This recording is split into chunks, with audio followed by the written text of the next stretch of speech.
មិនជេរគេលីនដាកំពុងតែលេងកូនឡានដែលនាងទើបតែទិញថ្មីវិទូនៅក្បែរនោះក៏ចង់មកដណ្ដើមលេងដែរតែលីនដាមិនព្រមធ្វើឲ្យវិទូខំនឹងជេរនាងមីកំណាញ់លីនដាលឺហើយក៏ស្រែកយំហូរឡើងមកភ្លាមព្រោះនាងមិនស្មានថាវិទូនឹងជេរនាងបែបនេះទេវិទូមកលេងបាល់ទាត់ជាមួយមិត្តភ័ក្តិនៅពេលនោះអ្នកចាំទីឈ្មោះវុធីទុកបានមិនជាប់ធ្វើឲ្យបាល់ត្រូវគូប្រកួតទាត់បញ្ចូលទីបានមុនមួយគ្រាប់វិទូខំខ្លាំងណាស់ក៏ស្ទុះចូលទៅរកវុធីហៅចង្អុល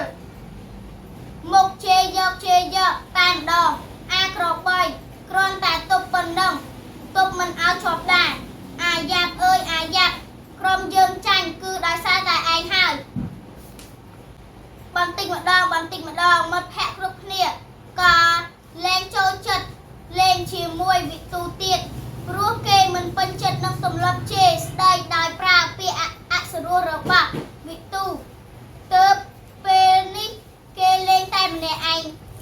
ទេប៉ុន្តែយើងដឹងហើយថាការលេងតែម្នាក់ឯង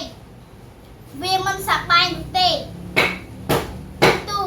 ក៏ទៅរកបងប្រុសនិងរៀបរាប់ទុកលំបាកប្រាប់បងពួកអាអស់នោះសុទ្ធតែមិនចូលចិត្តលេងជាមួយខ្ញុំព្រោះវាគួរឲ្យស្អប់ណាស់ពួកអាមកបងប្រុសក៏ប្រាប់វិទូថាពាក្យសម្ដីអសុរោះប្រៀបបាននឹងសម្រាមគ្មានអ្នកណាចូលចិត្តទេជេរគេវាដូចជាការយកសម្រាមទៅចាក់លើគេគ្រប់គ្នាប្រកាសជាកិច្ចចេញឆ្ងាយប្អូនត្រូវតែកែទម្លាប់អាក្រក់នៃការជេរនេះចោលព្រោះគ្មានអ្នកណាចូលចិត្តលេងជាមួយមនុស្សដែលជេរគេជេរឯងគ្រប់ពេលដែលទាស់ចិត្តនោះទេ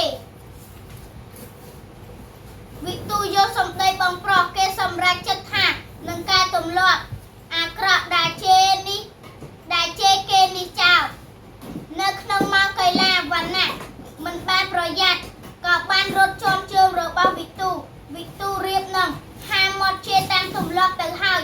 ឯងអាតែគេក៏នឹកឃើញសម្ដីរបស់បងប្រុសទើបប្រញាប់កែពាក្យសម្ដីវិញឯងប្រយ័ត្នប្រយែងបន្តិចទៅមើលវណ្ណៈក៏ប្រញាប់ប្រញាល់និយាយសុំទោសផងវិទូលើក្រោយខ្ញុំនឹងប្រយ័ត្នប្រយែងជើងនេះមិនខានវិទូដើរកាត់ទីធ្លាបាល់ទាត់ឃើញមនុស្សជាច្រើនកំពុងតែលេងបាល់គេក៏ឈប់ឈរមើលរំពេចនោះស្រាប់តែមានបាល់មួយគ្រាប់ហោះលឿនស្លែវមកបុកត្រូវជើងរបស់គេធ្វើឲ្យគេមានការឈឺចាប់គួរសមក្មេងប្រុសដែលជាអ្នកទាត់បាល់មួយគ្រាប់នោះក៏រត់យ៉ាងរហ័សមករកបាល់ខ្លួនវិទូរៀបនឹងហាមាត់ជេរដូចសពមួយដងទៅហើយតែក៏ទប់មាត់វិញ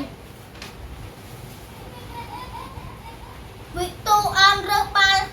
ឡើងមកហុចទៅឲ្យគេវិញហើយនិយាយដល់ញឹមថា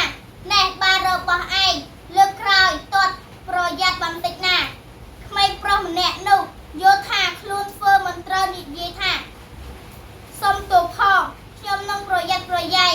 ហើយដោយខ្វះគ្នាក្មេងប្រុសម្នាក់នោះក៏បបួលវិទូមកលេងជាមួយខ្លួនពួកគេលេងជាមួយគ្នាយ៉ាងចុះសម្រុងចំណែកវិទូវិញក៏យល់ឃើញថា